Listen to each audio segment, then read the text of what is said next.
seja bem-vindo, seja bem-vinda ao episódio de hoje, onde vamos aprofundar o diálogo sobre a promoção da alimentação saudável e a educação alimentar e nutricional no ambiente escolar.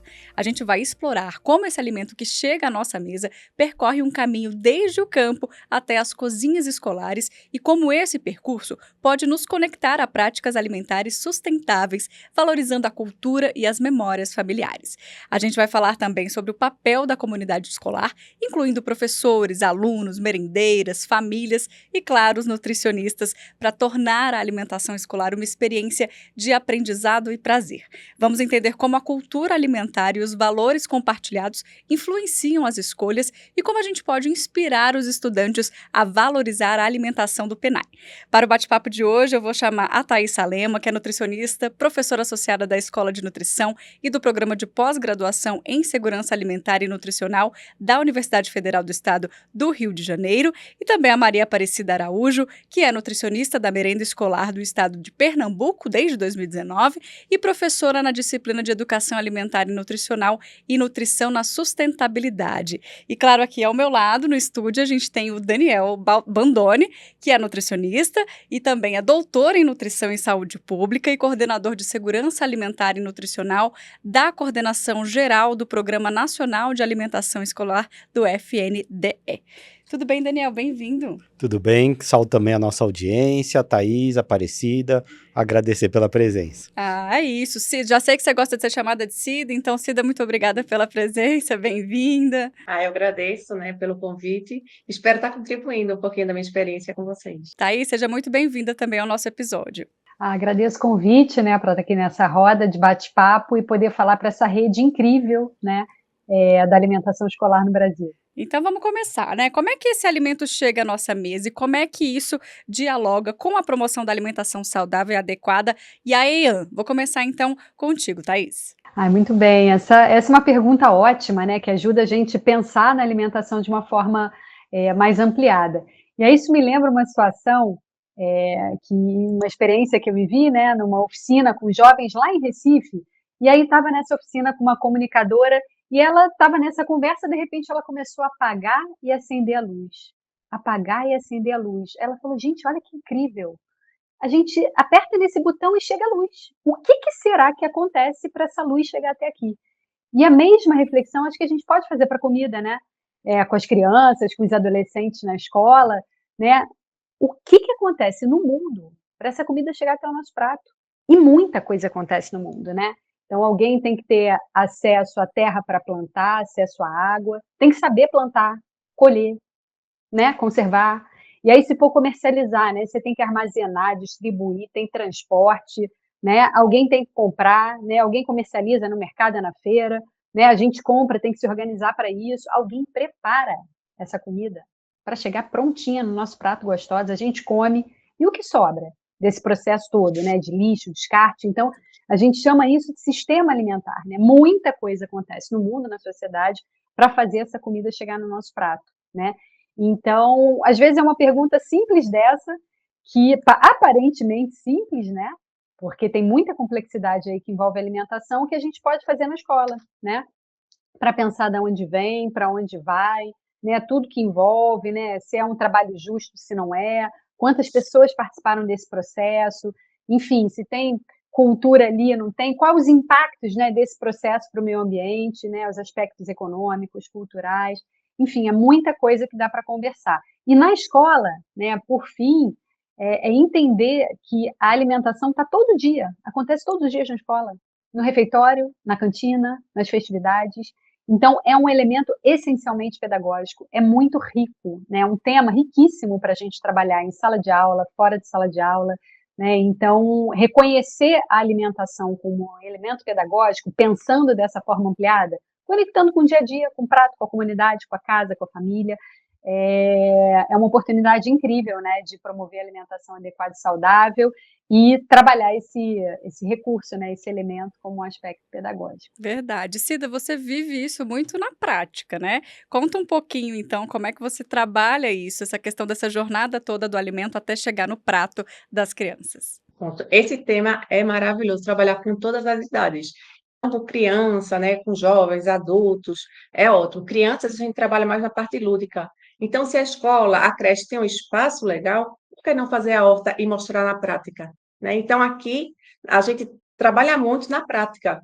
Então, se a escola tem espaço, então vamos para o campo, vamos mostrar o percurso que o alimento faz, desde a plantação, né, ao cuidado, até a colheita. Então, as crianças, os alunos aqui, eles pegam cada processo. Então, a gente leva para a horta, eles plantam, a gente faz com que os professores possam participar, porque a gente sabe que não vem uma verba específica para isso. Então, a única pessoa cuidando não tem como. A horta realmente dá continuidade.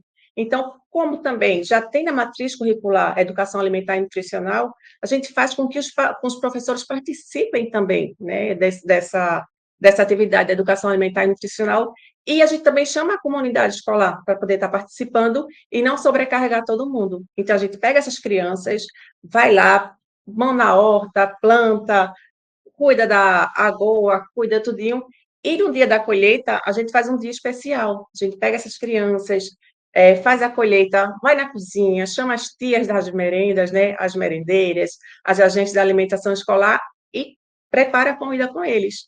Eu gosto muito de trabalhar, quando é criança, o que tem na sopa do nenê. É uma musiquinha, não sei se vocês sabem qual é essa musiquinha. Então, a gente trabalha muito com essa musiquinha. E se na escola tem professor de música, pega o professor de música para tocar, né? Se tem professor de arte, pega o professor de arte para fazer alguns instrumentos com essas garrafas PET, coloca uma areinha, faz instrumento. Se não tem, coloca a música lá para tocar, pega as crianças e vai preparando a sopinha lá, tudo junto, e no final eles vão comer e vão saber que prepararam, né? Desde o campo, né? Desde lá, a colheita e na alimentação. Então, eles têm mais ou menos a noção do percurso que o alimento faz até chegar na alimentação. E quando os alunos são maiores, né, ensino médio, jovens e adultos, é melhor ainda, porque a gente trabalha com eles. Tem mais consciência, né? Isso, e aprofunda, porque a gente pode trabalhar com aproveitamento integral dos alimentos, aproveitando a sustentabilidade, né? Então, uma casca, um bagaço, um talo do alimento que seria desperdiçado por não saber utilizar, a gente pode estar utilizando na comida, e a gente sabe que tem uma grande quantidade de vitaminas e minerais nesses alimentos que, por não saberem, são desperdiçados. Então, é bem legal trabalhar com esse tema. Agora, Daniel, me conta aonde que a agroecologia entra nisso aí. Bom, vamos lá, né? Primeiro, falar pra Cida que a gente pode terminar o nosso episódio de hoje com ela cantando a sopa do neném, né? Então já tá... tem várias músicas, viu? já tá convocada. Bom, falar um pouquinho, então, da onde entra, né? No nosso Programa Nacional de Alimentação Escolar, a gente já tem incentivado a aquisição de alimentos agroecológicos e orgânicos. Então, no PENAI, né? A gente tem um mínimo que cada município, estado tem que comprar de agricultura familiar. Então, essa é a primeira iniciativa quando a gente olha para o sistema alimentar como um macro, né? Como uma coisa estruturante, para a gente incentivar alimentos produzidos localmente, que sejam da realidade daquela escola, daquela comunidade, né? Que seja algo que represente o que é cultural, o que é produzido naquele lugar, o que tem uma representação, né? Que a criança vê ser produzida ali próximo à escola, o que muitas vezes é o próprio familiar daquele escolar que produz. Para além disso, a gente tem incentivado a produção de alimentos agroecológicos e orgânicos, inclusive permitindo que os municípios e estados possam pagar um valor maior por esses produtos, porque eles têm um custo de produção geralmente maior. Então, a gente permite esse acréscimo de valor. Para quê? Para que a gente possa incentivar um modo de produção que gere mais autonomia no campo, menos dependente de insumos que são caros, que muitas vezes são produzidos por empresas transnacionais, então, e que são melhores, né? Então, que a gente sabe que são melhores para os nossos escolares. Então, acho que esse tem sido um grande luta da sociedade civil, luta nossa na gestão do PENAI, de ampliar esses alimentos orgânicos e agroecológicos. Bacana. E pensando um pouco nessa questão da comida, inclusive eu tô adorando gravar essa série aqui, porque acho que todo mundo gosta de falar de alimentação, de comida, de memória afetiva, né? E pensando nessa questão da culinária, na parte prática que a Cida trouxe, compartilhar memórias, né, experiências, esse afeto ao redor de uma mesa, são esses hábitos que promovem também uma boa alimentação. Como é que a gente pode incentivar isso, Thaís? Me conta um pouquinho, na sua opinião, como é que isso pode ser incentivado. Muito bem, né? Cozinhar é uma experiência, né, essencialmente humana, assim, né, gente? Para comer, a gente precisa cozinhar. E se a gente não sabe cozinhar, a gente depende de alguém para cozinhar para gente, ou a gente fica refém, né, de alimentos prontos para consumo, ultraprocessados. Então, saber cozinhar é libertador, né? A gente, a gente valoriza raízes, identidades, a nossa cultura, aquela comidinha lá de casa, da família, né? E uma pergunta que eu sempre faço, sobretudo na escola, assim, cozinha é lugar de criança? Assim, antigamente a gente achava que não era, e hoje a gente valoriza e diz que sim, né? A cozinha é lugar de criança, né? E aí, claro, nas suas funções, com a supervisão de um adulto, né? Mas a criança precisa estar na cozinha, porque ela recebe o prato pronto. E aí, como que é o formato, né? Então, a cenoura, qual é o formato da cenoura? Então, se a criança não vai no mercado e acompanha, né? Porque a cozinha envolve isso tudo, né? Envolve o pensar no que a gente vai fazer, na receita, comprar, preparar, né? Enfim, então a criança precisa participar desse processo, né? E aí o incentivar não é só o falar que isso é importante, é a experiência, é a mão na massa, é a prática, é isso que a Cida falou, né? Então, se a gente, para a gente pensar na comida, né, nada melhor do que levar a criança até a horta, né? E a gente olha para a horta, a gente vê que cai a chuva, então a gente consegue pensar de maneira sistêmica, né, integrada, tudo está integrado, né? E a cozinha é um lugar central. E aí tem uma frase que às vezes eu falo para provocar reflexão, que é a seguinte, assim, né? Cozinha é lugar de três pontinhos. De quem? Cozinha é lugar de quem? Antigamente a gente de repente ia responder, né? Lugar da mulher, né? Sim. A cozinha também é um lugar da mulher, é um lugar importantíssimo da mulher, tá? Mas é um lugar importante para todo mundo estar. A criança, o adolescente, o homem, a mulher, né? Porque se todo mundo come, todo mundo tem que cozinhar, né? Se envolver com esse processo. E aí é a mágica, né? A cozinha é arte, né? A cozinha é cultura, a comida, a cozinha é sabor, a cozinha é cheiro, né? A cozinha é um lugar muito potente, que a gente pode ter prazer, mas se a gente não divide as tarefas domésticas, também pode ser um lugar muito penoso. E, enfim, acho que essa questão da cultura, né, da cultura alimentar, ela é uma questão muito importante de ser valorizada na escola e, né, dentro dessa diversidade brasileira que a gente tem aí. Né? É verdade. Ai, gente, e o que é a cozinha escolar? Aí eu vou passar a bola para a Cida, né? Já tô eu aqui aí Fica à nessa vontade, conversa, vamos lá, vamos lá. mas a cozinha da escola, às vezes, é um lugar muito distante, fechado, inacessível, né? É claro que tem escolas e escolas, mas possibilitar né, assim, uma visita à cozinha, né, para a gente conhecer esse espaço de trabalho daquela merendeira, que a gente tem um carinho danado, porque ela que oferece a comidinha boa para a gente, né? Então, o que acontece aqui? Como essa cozinha é diferente da minha casa, é um espaço de trabalho, e é um trabalho que precisa ser muito valorizado na escola. Né? Então, eventualmente, fazer uma visita técnica que seja na história de vida da criança na cozinha, eu acho que é uma coisa que pode ser muito transformadora, para a gente valorizar esse espaço. Cida, então vamos lá, explica pra gente como é que é essa cozinha e que tipo, né, de atividades propiciam a criação desses hábitos, né? Se vocês fazem oficinas de culinária, se tem alguma técnica de preparo, como é que vocês envolvem, então, essa comunidade?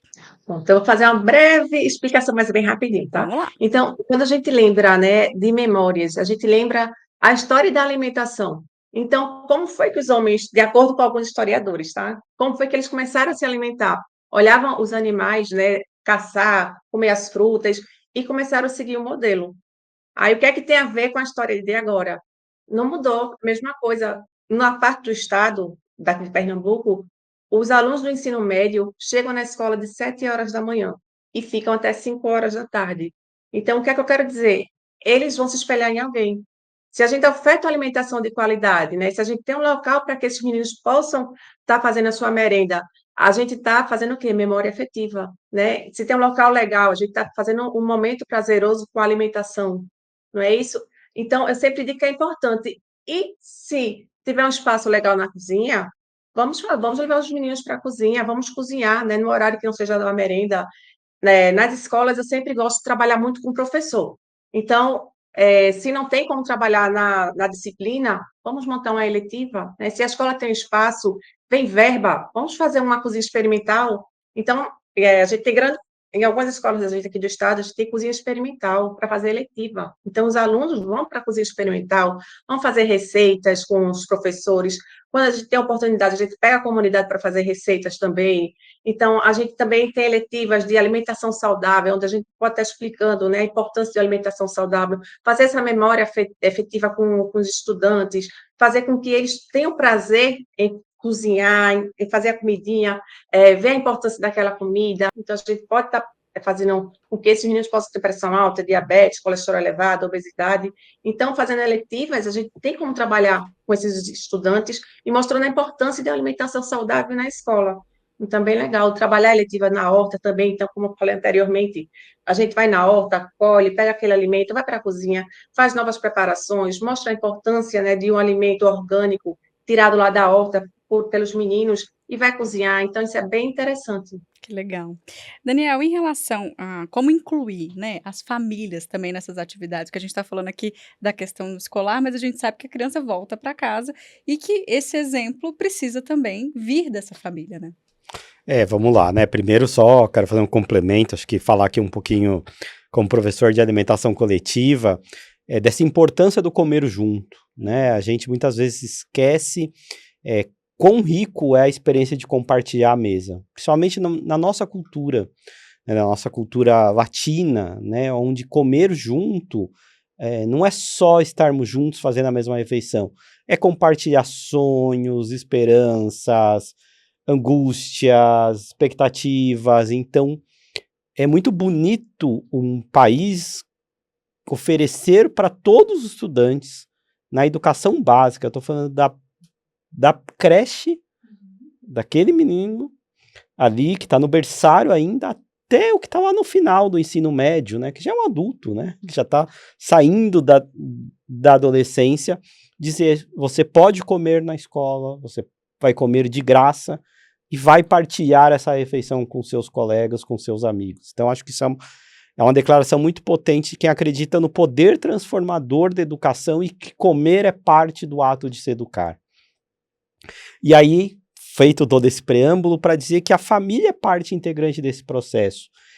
E é muito bonito porque a gente tem até alguns estudos que envolvem educação alimentar nutricional dentro da escola que demonstra que isso impacta diretamente nas famílias.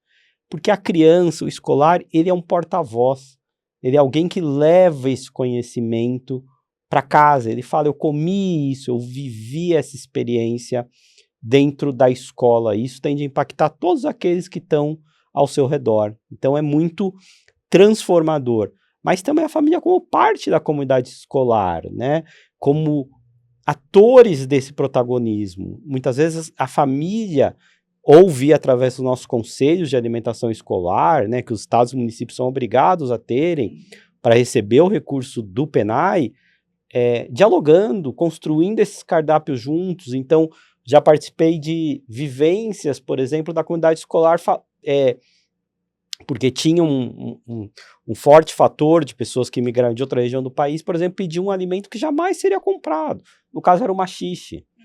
Lá em São Paulo, então, particular, né? Exatamente, que não é um alimento tradicional do nosso estado, mas que para aquele coletivo daquela escola, né, daqueles familiares, é um alimento muito cultural, porque eles são constituídos de outros lugares. Então esse é muito bonito, esse poder transformador, tanto desse estudante, desse escolar, levar a informação para casa, como essa comunidade da escola, os pais, os cuidadores, as mães, os próprios educadores são parte desse processo. As merendeiras, construir junto que é esse cardápio, que é essa alimentação, dá um sentido para esse ato de comer na escola. Cida, então traz um outro exemplo para a gente, por favor, de como que vocês vivenciam isso aí. Pronto. Outro exemplo para estar falando da importância da alimentação saudável, até para os pais dos alunos, muitas vezes, quando eles levam lanche para as escolas, a gente tem como mostrar o que tem por trás dos alimentos. Então, a gente ensina aos alunos e aos pais dos alunos a ler o rótulo, porque muitas vezes está ali pertinho, mas a gente não sabe da informação. Então, vou dar um exemplo do refrigerante, né? No refrigerante tem mostrando lá que tem 37, uma latinha de refrigerante tem 37 gramas de carboidrato. Mas o que é carboidrato? Então, a gente pode, com aquele saquinho de picolé, a gente pode colocar a quantidade de açúcar, que é equivalente a 37 gramas. Ah, mas eu não tenho um saquinho, então a gente pode fazer medidas caseiras. Então, cada colher de sopa é equivalente a aproximadamente 20 gramas de açúcar. Então, uma refrigerante em lata tem mais ou menos quase 2 colheres de açúcar, né? Então, a gente pode estar mostrando, dar esses exemplos para os pais dos alunos. A gente pode dar outro exemplo, o macarrão instantâneo. Então, a gente pode mostrar a quantidade de carboidrato que tem naquele macarrão instantâneo e a quantidade de sódio também. Um outro exemplo muito bom que eu gosto de dar para os pais dos alunos é quando eles preparam feijão, né? Então, coloca lá o feijãozinho. Aqui a gente usa carne de charque. Não sei se vocês usam Uma carne de charque delícia. aí. Queria que a gente usasse sempre aqui. Ah, daqui a pouco tenho experiência para contar da charque aqui também. Então, é referente à cultura. Então, aqui a gente usa o feijãozinho, coloca a charque, né? E ainda coloca a charque de sal, que tem um grande excesso de sal. E ainda colocamos, não colocamos, mas os pais dos alunos ainda colocam aqueles temperos prontos, Prontos, né? né? Como está falando o nome. Então, veja a quantidade de sódio que já tem nesse alimento. Então, sempre gosto de mostrar. Eu explico, né, o teor de açúcar, de sal, de gordura nos alimentos, e sempre pergunto, excesso de açúcar, o que é que pode causar? Aí, diabetes, excesso de sal, pressão elevada, excesso de gordura, colesterol elevado. E um outro exemplo que eu dou é como se fosse uma mangueirinha. Se eu tenho essa mangueira, tem lodo, a água passa com facilidade? Não. Mas se tem bastante lodo, pode entupir? Pode sim. Então, a mesma coisa na corrente sanguínea da gente. Se tem muita gordura, né, por excesso de alimento, a artéria, a nossa veia pode entupir? Pode. E se for no coração, o que é que pode causar, né? Se for na cabeça, o que é que pode causar? Então, eu sempre falo, aprendam com a experiência dos outros, porque a nossa experiência não vai ser legal. Então, se você tem um tio, um avô, um tataravô que já tem pressão alta, teve pressão alta, diabetes, colesterol, é herança, está no sangue, então você não tem como Já evitar. é um ponto Se de você atenção, começar né? a comer isso, se você comer muita porcarias, né, porque a gente sabe que esses alimentos não são saudáveis, esses processados e ultraprocessados, os industrializados e processados, a consequência vai ser essa. Então, a gente mostra aos pais dos alunos também o porquê a gente não oferece na merenda industrializados e ultraprocessados, porque causa malefícios à saúde. E a gente está lá no papel de educar, de mostrar para os pais, para os alunos, a importância da alimentação escolar. E tem estudos que já mostram que uma alimentação de qualidade, né, escolar contribui no rendimento escolar, né, no aprendizado do estudante e no crescimento biopsicossocial. Tudo Então, a gente tem interligado, que né? lutar por isso. Com Isso. certeza. E já vai. E mostrar a importância também aos municípios, né, e estados, que se a gente cuidar na prevenção, que é o que a gente faz nas escolas, futuramente vão economizar na saúde, né, porque vai diminuir o tratamento, e a gente vai trabalhar na prevenção. É isso. A gente falava aqui também um pouquinho antes das tradições, das memórias familiares, né, que a gente traz para a mesa. E, Thaís, me conta um pouquinho qual que é a importância da cultura alimentar nesse sentido para essas crianças que estão formando esse pensamento. Não, é essencial porque a cultura é o que está no cotidiano, né?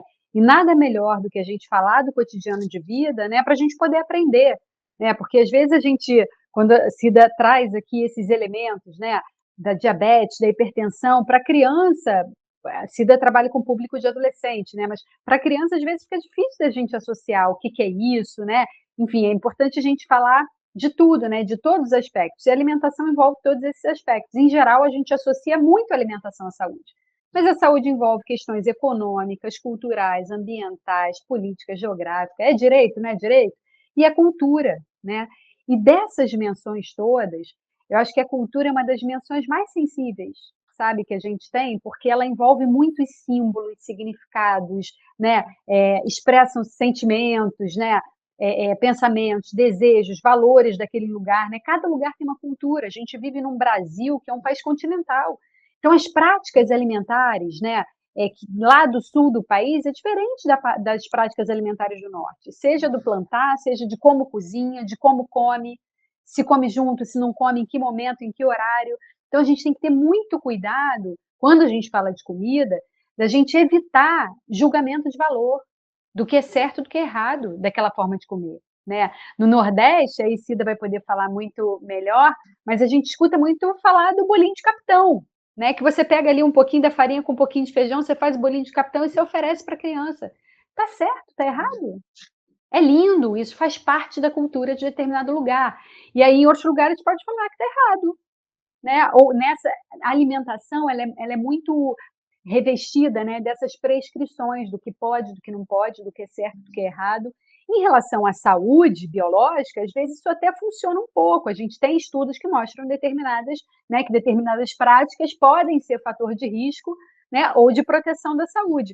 Só que muitas questões tocam na cultura. É errado, gente, comer farofa no café da manhã? No norte e nordeste, talvez não, pode ser cultura de determinados lugares. Aqui no sudeste, no sul, a gente pode achar estranho comer farofa no café da manhã, né? Então, quando a gente fala de comida, a gente tem que ter um cuidado enorme, porque as particularidades são muitas e está conectada demais aos nossos afetos. Afeto foi uma palavra que passou aqui, né, em muitas falas. Então, a gente tem que ter muito cuidado com julgamento de valor, com certo e errado, quando a gente toca em questões culturais, né? Porque é ali que está a nossa identidade, é ali que está nosso afeto, nossa memória. Então, e aí por isso que você perguntou, né? Qual a importância da cultura alimentar toda, né? Dentro da escola, seja na comida que os nutricionistas vão planejar e organizar, seja na fala dos professores para a gente desdobrar questões da regionalidade, da produção, da cultura alimentar, das festividades. É assunto pano para manga para a gente valorizar. E talvez dê mais sentido para a criança valorizar aquela comida, né? Do que alguns elementos que são muito abstratos ali do nutriente, que está longe da racionalidade, assim, mais simples do cotidiano, né? Então, saber que a comidinha boa é aquela com tempero lá de casa, com tempero da horta, né? Que a mãe fez, que a avó fez, que o pai fez, que eu me envolvi, né? Então, isso é lindo. Isso tudo é cultura, né? É verdade. Daniel, agora em relação ao que pode atrapalhar a adesão desses estudantes a uma alimentação fornecida pelo PENAI, quais são os desafios que você enxerga? Bom, vamos lá, né? Acho que são alguns fatores que podem atrapalhar. Acho que a primeira coisa que a gente tem que olhar que no Brasil a gente tem tentado avançar, né, na educação de tempo integral. Então, acho que esse é uma conquista muito importante. Fiquei muito feliz quando a Cida falou das crianças o dia inteiro. É um desafio para nós, né, que a gente vem tentando aí avançar para aumentar esse tempo de permanência.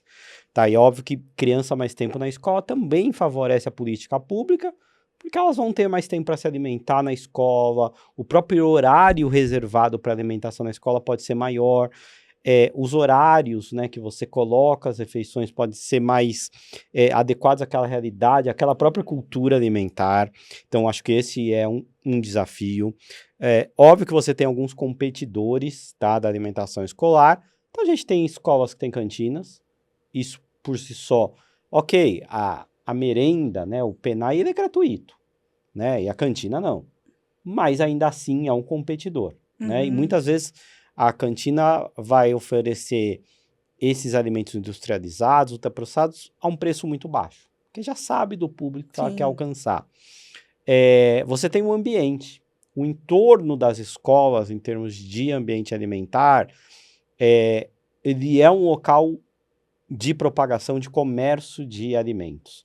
Então, a gente tem a figura clássica lá do pipoqueiro na porta. Verdade. Mas é muito além disso. Então, hoje você vê pequenas bombonieres, que muitas vezes é até comércio local, é alguém que abre a garagem aproveitando o trânsito, mas ele é um competidor, porque também, de novo, estão se vendendo produtos muito ruins, mas geralmente muito baratos, para favorecer que os estudantes possam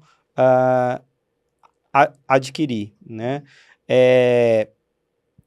Outro fator também, e aí entra muito lá do começo da nossa resposta, né? O quanto essa alimentação oferecida à escola faz sentido. Por isso que é tão importante integrar a educação alimentar e nutricional, a comunidade como parte deste processo, para que o cardápio preparado seja adequado àquele local, que dialogue com aquele estilo de vida, com que aquela comunidade.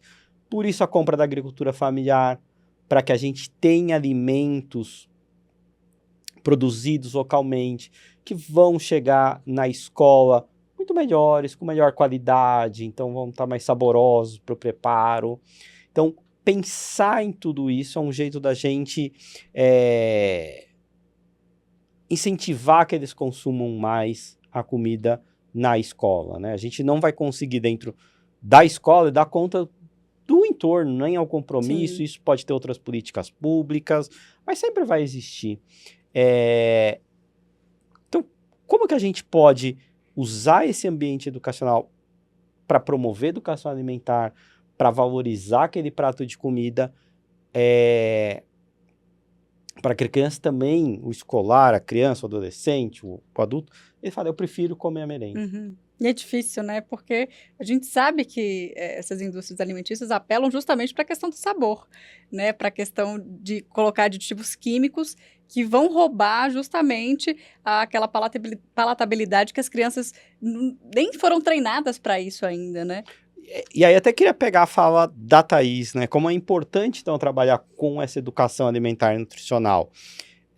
Porque o Brasil é um país enorme, né? E a gente tem múltiplas realidades, situações alimentares, muito contexto. Ela deu vários exemplos aqui, né? Da farinha. Da farinha, do açaí. Então, o açaí no Sudeste é uma coisa, se você vai para Belém é outra forma de consumir esse alimento. Então, se eu falar arroz com pequi, faz muito sentido para a gente que está aqui no Centro-Oeste, no Cerrado, Goiânia, Brasília. Se eu for para o Porto Alegre, fala de arroz com pequi, exatamente. Então, olhar para essas situações alimentares, entender a complexidade que a gente tem múltiplas realidades, múltiplas culturas alimentares, e com a nossa comunidade escolar, trabalhar qual é o sentido. Quer dizer, aquele alimento embalado ali, ele faz parte mesmo do seu hábito? Ele é algo cultural, né? Ou ele é algo que foi colocado ali, induzido ali por propaganda, por disponibilidade, por preço? Então, aquilo é de fato que a gente produz, aquilo de fato é algo que a gente consome na nossa realidade, no contexto da onde a gente vive. Então, isso tudo é muito importante para a gente valorizar o comer. Agora, tem uma questão que eu queria chamar a atenção rapidamente aqui sobre a influência e pressão social, né? Que o ambiente escolar, a gente sabe que todo mundo é influenciável, né? Fomos crianças, a gente sabe disso. E que tem alguns casos que pode até haver uma associação negativa entre a merenda e a condição social daquela criança de poder comprar ou não um lanche, né?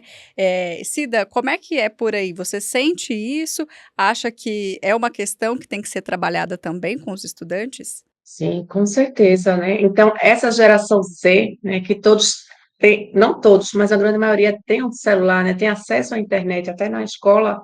Então, essas propagandas, né, de fast food, de promoções, qual a criança que não vai querer comer um hambúrguer lá, um arroz com feijão na escola, né? Aí tem um amiguinho que tem um poder aquisitivo maior, vai comprar o fast food lá e vai dizer, você vai comer da merenda da escola? Então, ainda tem esses desafios, né? E, infelizmente, é a realidade.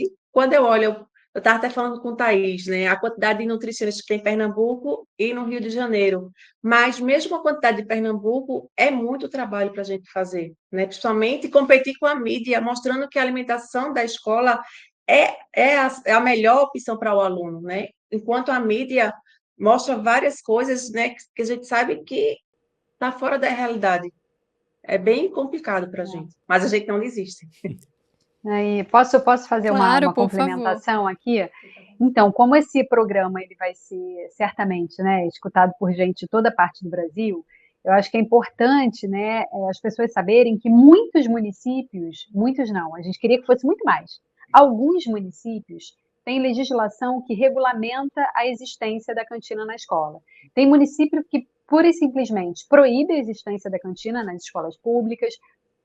Recentemente, né, no Rio de Janeiro, em Niterói, que são municípios aqui do estado do Rio de Janeiro, tem uma regulamentação super severa que proíbe a venda de alimentos ultraprocessados nas cantinas, né? Então, se a gente entende que a escola, né, é um equipamento público, que a criança ali dentro precisa estar protegida, né, que a alimentação é um elemento pedagógico importante, esse comer na escola é aprendizado, né? Então, é um contrassenso. A gente tem um programa incrível, né, que atualizou sua legislação, que proibiu alimentos ultraprocessados no cardápio, enquanto um compromisso do governo brasileiro em colocar comida boa, de qualidade, comida de verdade no prato. Como que a gente tem uma cantina dentro da escola, competindo com a alimentação, né? Então compete com toda essa estrutura poderosa, né, da indústria de alimentos que quer convencer na propaganda, no ponto de ônibus, na internet, é a embalagem cheia de super-heróis e de, né, apelos ali atrativos que a criança fica refém. Né? E é o que você trouxe na sua pergunta, né? Assim, cria uma relação de poder. Então, quem tem um dinheirinho vai querer comprar fora, gente, que é uma explosão de sabores, é prático, entendeu? Enfim, então, é importante, né, que as pessoas, gestores, sobretudo, né, das secretarias de educação, busquem referência nessas legislações que existem para fazer a regulamentação nas suas escolas públicas, para proteger as crianças, né? E aí, gente, se a gente tem comida boa no prato, comida gostosa, saborosa, né? Parecido com o que a gente come em casa, com o que a gente gosta, né? Professores que estimulem as crianças a comer, que os adolescentes, sobretudo adolescente, né, entenda que aquilo que está no prato, gente, é direito seu de ter comida boa aqui. E se não está boa, vamos procurar o Conselho de Alimentação Escolar, vamos falar com a diretora, porque a gente quer comida boa porque é direito, né? Então, são muitas questões que a gente pode trabalhar para aumentar a adesão. Aqui em Pernambuco, na rede estadual, a gente já conseguiu tirar barracas e cantinas dentro da escola. Fora da escola, a gente não tem algumas escolas que ainda tem, porque aí é lei municipal, então a gente não tem muito acesso. Mas dentro da escola, a gente já conseguiu tirar, assim, todas as barracas e cantinas. Só para fazer um complemento, para falar do decreto 11.821 de 2023, para quem aqui está nos assistindo ou nos ouvindo, quiser procurar, que é um decreto que fala de promoção de ambientes alimentares saudáveis nas escolas. Então, a gente tem, né, FNDE, a nossa coordenação geral, junto com os nossos parceiros, desenvolvendo uma série de ações, inclusive para apoiar os estados a criar suas legislações para regular essas cantinas escolares, trabalhar também na formação desses donos de cantinas, para o que pode ter nesse ambiente, né, que é adequado para as nossas crianças. Então, aí é uma iniciativa aí que a gente tem ao longo de 24 e seguiremos para ajudar a proteger esse ambiente escolar. E é difícil também, né, Daniel? Me corrija se eu estiver errada, mas absorvendo todo esse conhecimento ao longo das nossas gravações, eu imagino que, como a Thaís citou, o Brasil sendo um país continental, como que também dar conta disso, principalmente em regiões mais remotas, né? É outro desafio. Sem dúvidas, né? É como levar a alimentação escolar. Veja, no Brasil a gente vai ter comida chegando na escola, alimento, né, para preparar de barco, rodoviário, a gente tem até o uso de transporte animal, porque há Nas áreas rurais, né? Exatamente. Então, é uma complexidade quando você pensa que o Programa Nacional de Alimentação Escolar, ele é um programa com seu conjunto de normas, mas ele, no final, é executado em cada escola desse país.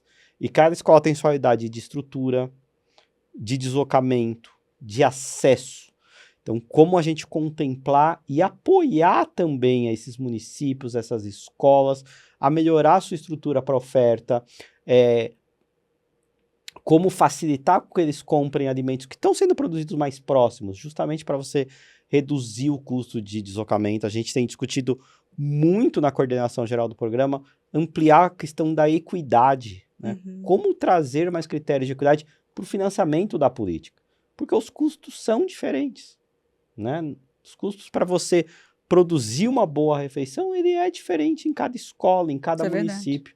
Então, são desafios que a gente vem olhando e com muito cuidado, né? Porque também a gente tem que preservar o core da política, esse caráter dela ter diretrizes que servem para todos, mas ao mesmo tempo ajudar aqueles que vão ter mais dificuldade, aqueles que o alimento vai ser mais caro, para manter a refeição de qualidade na escola. Outra coisa que atrapalha muito a merenda são os anos iniciais. Quando os pais começam a colocar as crianças nas escolas, então eles mandam muito a lancheira. Então, esses dias eu fui convidada pelo município para fazer uma ação de educação alimentar e nutricional em uma salinha de aula com criancinhas. Eu fiquei pensando, meu Deus, será que essas crianças vão prestar atenção, vão entender o que eu vou falar?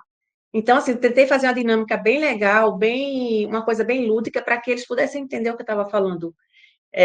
Então, a gente pegou também daquele esqueminha das cores. Então, peguei uma caixinha de sapato, coisas simples, uma caixinha de sapato com cada caixinha equivalente a uma cor, verde, amarelo e vermelho, e a gente fez o caça ao tesouro na sala de aula, onde as crianças pegavam o tesouro, as frutinhas em desenhos, e depois que eles pegavam, a gente ia colocando, de acordo com as cores, os alimentos. E em seguida a gente foi explicando a importância de se alimentar na escola, que a merenda da escola vai ajudar no crescimento da criança, a criança vai ficar mais inteligente, vai ajudar a fazer as atividades, vai ajudar a jogar futebol, a brincar, e em seguida aí a gente foi ver que as mães estavam cheias de lancheira. Quando a gente olhou, era biscoito recheado, Uhum. era suquinho De caixinha. industrializado, de caixinha, né? Então, tinha muita coisa que a gente sabe que não é saudável. E já tinha crianças que já estavam acima do peso. Então, depois dessa atividade, eu fui para casa. E quando foi no dia seguinte, eu fui lá no WhatsApp. Aí a professora foi mandar uma mensagem. Oi, Aparecida. Queria compartilhar com você uma experiência que a gente teve na escola. Aí eu perguntei o que era, né? Ela fez um print. A mãe de um aluno que se chamava Luiz disse que a partir do dia seguinte não queria mais que a mãe levasse lancheira para a escola, porque na escola tinha comidinha para ele e comidinha saudável para ajudar no crescimento. Então, assim, uma criança de 3, 4 anos entendeu isso, e é um trabalho É, de formiguinha, então é importante, super né? É um grande importante. desafio, mas a gente consegue. Muito interessante. Thaís, para a gente fechar, fala um pouquinho para a gente dar a importância do nutricionista do PENAI ou da nutricionista para ajudar nessa adesão à alimentação escolar. O nutricionista ele é fundamental, né? Assim, ele é necessário em todo município, né? Município e estado, né? Para ter alimentação escolar, né? Para receber o recurso do governo federal, esse profissional precisa estar lá, né? Então é alguém que estuda aí 4, 5, 6 anos, né? A depender do curso sobre alimentação. Então ele está preparado, né, para ocupar esse lugar, para pensar a comida, né, para conhecer o território, para estudar o que é produzido no local, planejar o cardápio, né, elaborar uma boa chamada pública, né, é alguém que está ali também para cuidar dessa comunidade escolar, né, porque assim, a depender lá, Cida estava falando, né, em Pernambuco você tem um número grande de nutricionistas do estado para cobrir as escolas estaduais. Tem município que só tem um nutricionista, 2 nutricionistas. Então, ele também é um profissional que pode formar, né, sensibilizar, fazer formações com os professores. Né, os professores, né, são os educadores que estão no dia a dia da escola. Né, então, bem formados, né, sensibilizados para o tema, com materiais, tem uma série de materiais que existem, né, falando sobre alimentação e numa perspectiva interessante, porque tem vários materiais também que, gente, ainda usa pirâmide de alimentos como estratégia, né? Enfim, então, não posso deixar de falar aqui, né, do Guia Alimentar para a População Brasileira, do Marco de Referência de Educação Alimentar e Nutricional para as Políticas Públicas, que são 2 documentos importantésimos, né? A, a CEGEPAI, né, a COSAN, a DEAN, liberaram uma nota técnica que traz uma série de sugestões do que nutricionistas, professores, diretores, merendeiras, enfim, a comunidade escolar pode desenvolver em relação à alimentação escolar. Então, assim, o nutricionista é um profissional super estratégico, que está dentro da Secretaria de Educação batalhando por mais recurso, por infraestrutura, pela qualidade do que é oferecido, mas também pode estar dentro da escola ampliando esse diálogo e a sensibilização de parceiros, né, professores, merendeiras, como é importante, né, coordenadores pedagógicos entenderem que a alimentação não é uma atividade meio da escola que acontece ali no refeitório, né, que a alimentação é um tema contemporâneo e transversal, que precisa estar dentro da sala de aula, né? Então a gente amplia, Cida, né, o foco do nutricionista como a única pessoa que desenvolve ações de AN, de promoção da alimentação adequada e saudável, a gente partilha isso com outros atores da escola, né? Quando a gente sensibiliza essa rede, né? Então, por isso que é muito importante, né, os municípios e estados buscarem ampliar o número de nutricionistas, né, para a gente dar mais qualidade para esse processo. Então, assim, o trabalho, gente, é super complexo, é muita coisa. A Cida pode falar melhor do que eu, porque está ali na relação do dia a dia, né? que é desde pensar a alimentação, chamada pública, edital, cardápio, toda essa gestão de fazer isso acontecer, da compra, da distribuição, né, análise sensorial, avaliar a qualidade do alimento, treinar a merendeira, sensibilizar professor, conversar com o pai, participar de CAI, do Conselho de Alimentação Escolar, estar na escola, enfim. São muitas coisa. camadas, então, cansei só de ouvir. Muitas camadas, exatamente, gente, olha só, são... em geral, né, muitas nutricionistas, mulheres, mas temos também nutricionistas homens, vários. É um trabalho de muita coragem e como eu participo também do SECANI, né, aqui na Unirio, que é o Centro Colaborador de Alimentação do Saúde Escolar, quem trabalha na alimentação escolar, gente, assim, tem uma paixão, né, quando você vê a potência desse programa nas escolas, né, que alimenta milhares de crianças cotidianamente, muitas que só têm essa refeição como a principal refeição. Então, nos bastidores, estava conversando com Cida, né, dá para ver a paixão que ela tem, a paixão de muitos outros nutricionistas que entendem a função social desse programa, né? Enfim, então... É muito bonito de ver. É lindo, é lindo, é lindo. Vocês estão de parabéns, gente. Eu agradeço demais a presença de vocês, Thaís, Cida. Muito obrigada por ter participado aqui do podcast com a gente. Nada, eu que agradeço a oportunidade de estar aqui com vocês. Também agradeço, né? Foi ótimo o nosso bate-papo e espero ter contribuído um pouquinho. Demais, adorei os exemplos. E tá me devendo uma carne de charque. Opa! Daniel, agradeço também a sua presença aqui. Imagina, muito obrigada. Muito obrigado, foi ótimo. Eu esqueci de dizer que a gente também faz livros de receitas com os estudantes, a gente faz concurso de receitas com nossas merendeiras. É porque é tanta coisa. Tanta coisa, quando vai né? acabando, a gente vai lembrando. Mini cursos com a comunidade escolar para poder ajudar a fazer uma renda extra, porque a gente sabe que muitos são desempregados, não têm renda. Então a gente faz tanta coisa, só que o tempo é muita iniciativa, que legal, parabéns mesmo. Bom, hoje vimos então como o sistema alimentar, as tradições culturais e os laços familiares desempenham papéis fundamentais na promoção de hábitos alimentares saudáveis entre os estudantes. A gente sabe que para que a alimentação escolar seja plenamente aceita e apreciada, a gente precisa respeitar e incorporar essas vivências no cotidiano da escola.